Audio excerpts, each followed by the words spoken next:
Am I keeping this or am I selling it? Ayup, allow me to introduce you to my old jalopy tractor. It's a Sammy Taurus 60 and it's a four-wheel drive 55-ish horsepower tractor. I bought it a couple of years ago, only not really done anything with it yet. I had all these wild ideas. Today it's just about putting the battery back on. I want to get it moved. It's been parked up on a neighbouring property's land and I want to try and get it out if I can.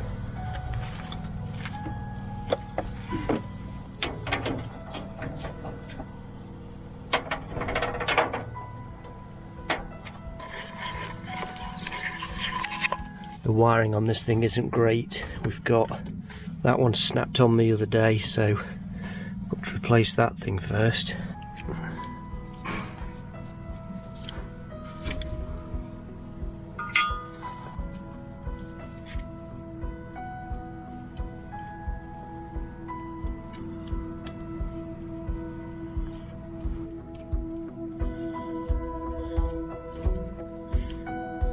The cab is absolutely shot it.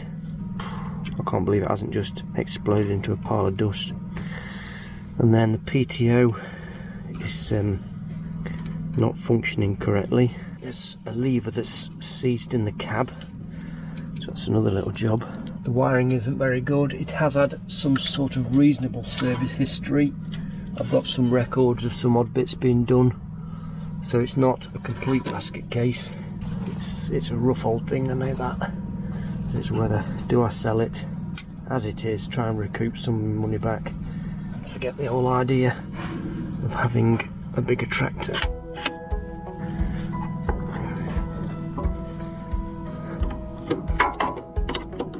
I bought this one because having 60 horsepower it would power my branch logger better than my little Victor Alpine tractor, because that does, I wouldn't say it struggles, but it does make it bounce about a bit, which long term I thought, oh, that might not be very good.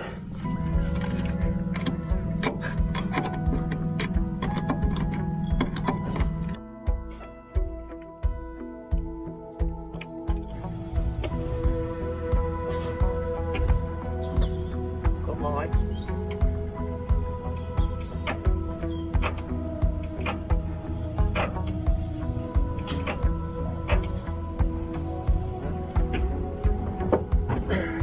Safely say that battery's toast, so we'll try the jump lead next.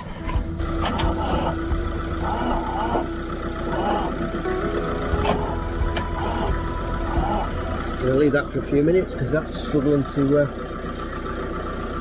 even crank it over. Well, unfortunately that didn't work. I can't get enough power to go through the jump leads to get it to turn over. So it only turns over about 3 times and then it dies. So we will have to go and invest in a brand new battery.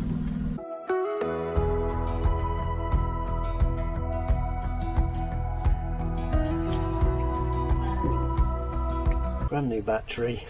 140 something pounds later, we have our battery. And I've gone for an upgrade. So the other one was a 96 amp hour. And this one is 120.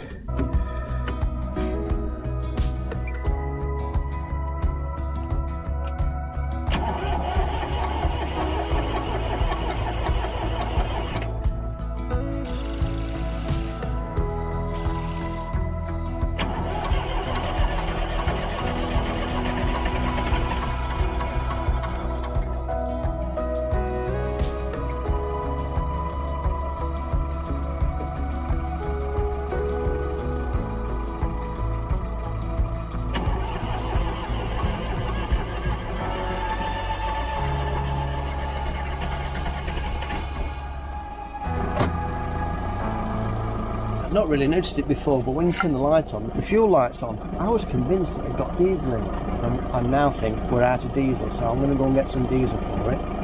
I don't really know if it's leaking. It's been 2 years, so my memory's not that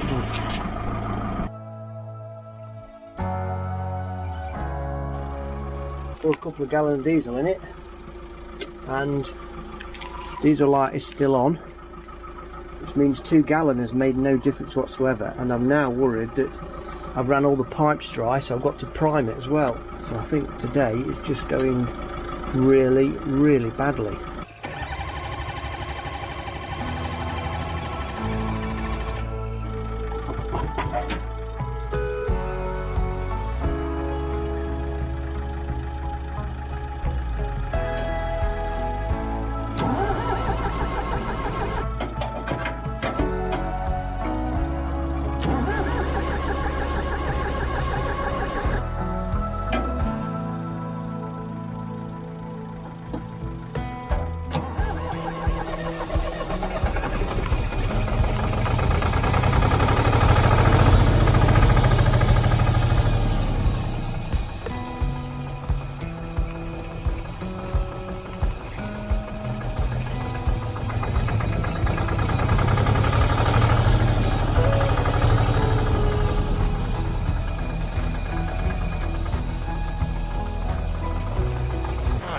Job is to see if it actually moves.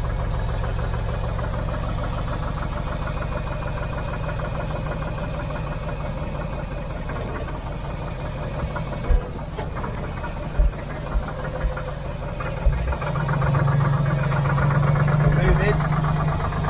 Sounds a bit ropey, but we're alright.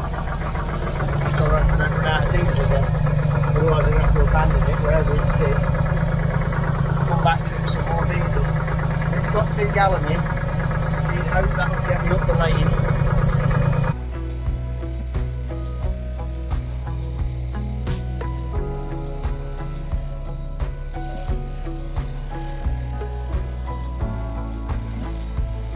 Out of diesel again. Right, where I don't really want to run out of diesel, so I'm going to have to ask if I can have some red diesel and try and get it going again before I have to prime it all again. We've made it back. Let me explain. I got halfway across their yard and I'm like, oh, it started to die again. What's going on? The fuel light never really went off the orange, and so I bought some more fuel off them, thankfully. Bought 20 litres off them, put 10 litres in it. The red light's still coming on. Oh, what's going on? So I thought, you know, I'm going to have to get underneath it and just make sure the tank isn't leaking. Of course the tank isn't leaking, but we did have a pipe here. So this is a fuel line pipe. I thought, oh, I'll tighten the Jubilee clip because it was just running out of it. So tighten the clip up, the pipe had perished. I've cut 2 inches off it, stretched it as much as I could, clamped it back on again, and we've got a seal. I don't think it's very reliable, but we've managed to get all the way up here, and the red light just flashes on and off now and again. So I think we're just on the like borderline, about 3 litres in the tank, and it kind of just about copes. So my first 2 litres I put in basically all went and disappeared. So now we've got another 2 litres gone in, and we've managed to get up here safe and sound. So that's good, because that was just a little bit of an ordeal, trying to make sure that I got it out and I didn't block the track, because where it conked out was right in the middle of their access track into the field, and that wasn't cricket. But we think we're alright. I'll put a new fuel line on it, which will solve that issue, and then I've got to assess, am I keeping this or am I selling it?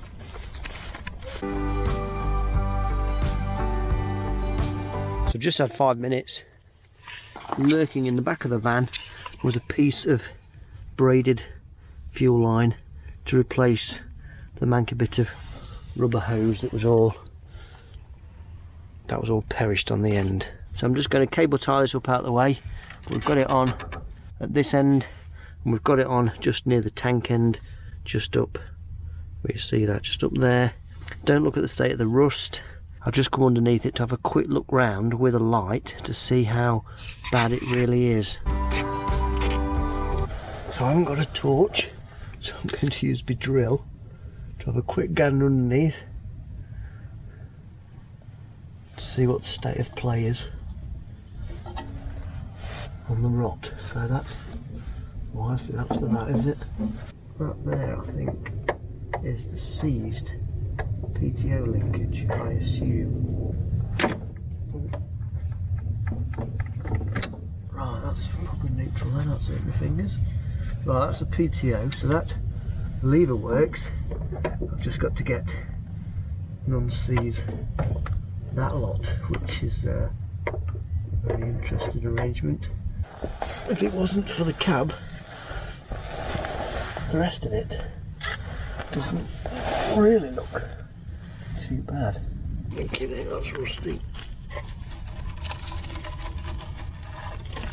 But I suppose what I'm trying to fathom out is how much of a job it is to take the cab off. This is for me, the near side. So this is curb side. I think that's the braking system, some sort of hydraulic system. That's the linkage that's seized up inside the cab, and that fixes onto, shine a light on that, and that fixes onto that there. So that's the PTO, that all works, but this lever is seized inside the cab. This is inside the cab. In that part of the floor and that part of the floor don't seem too bad. I mean, that's rotten there, which is where it connects to some sort of cross member. Does that even move? Oh, it does. Ah, well, that's good. Forward drive, PTO clutch, I knew about that. That is the rear raise and lower of the drawbar hitch. That's the PTO spline. That's the PTO one that's seized solid. So I've got to try and work out how I'm going to do that. So that's the crawler box gear. And you go, it's a splitter they call it. It's quite clever, that is. So at the moment I've got it into Taurus, but you can have it in hare. So you pull it that way and it goes into hare mode in any of the gears, I believe. That's what I was led to believe on tinting it. Auxiliary hydraulics. Okay then, so you've got hydraulics and then float and position, draft and position as I call it. You can see the state of the rot. It's in a bad way. Back door, just get rid of that sticky foam. That's all in a bad way. And then this flooring down here near this extra gear lever is in a terrible shocking state. In fact, I would say too many more wangles with this gear lever, I'm going to end up with a whole load of stuff on the floor.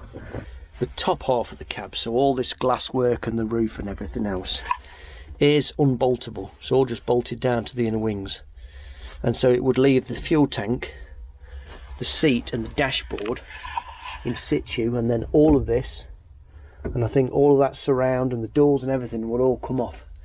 But it's one of those I could do with a week off to try and, like, right, you know what, let's commit, let's give it a service, let's take the cab off, gut it and go through it and make sure that everything works like it should do. It's weird, when you're in it it feels massive, but when you're outside it doesn't feel that big. Back tyres are alright, they're relatively new. Back end is all pretty solid and robust. This wheel arch here looks like it's been sat in the sea for a couple of years.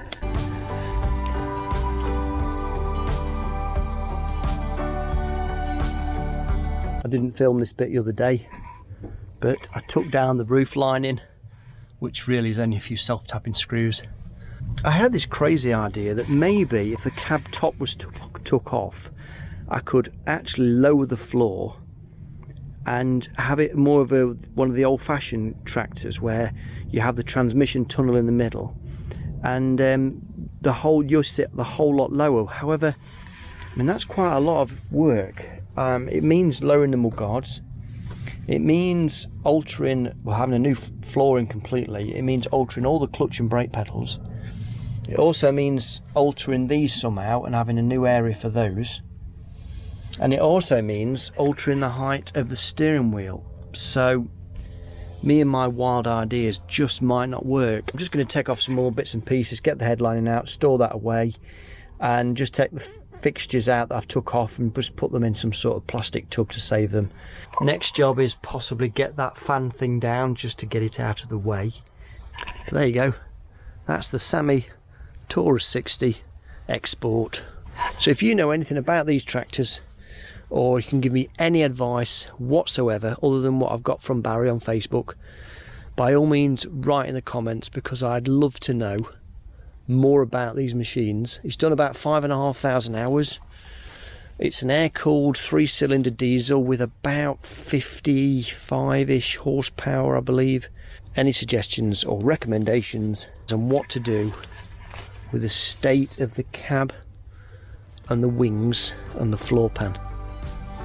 Look at it. What a rip hole this is. I've never seen such a bodge.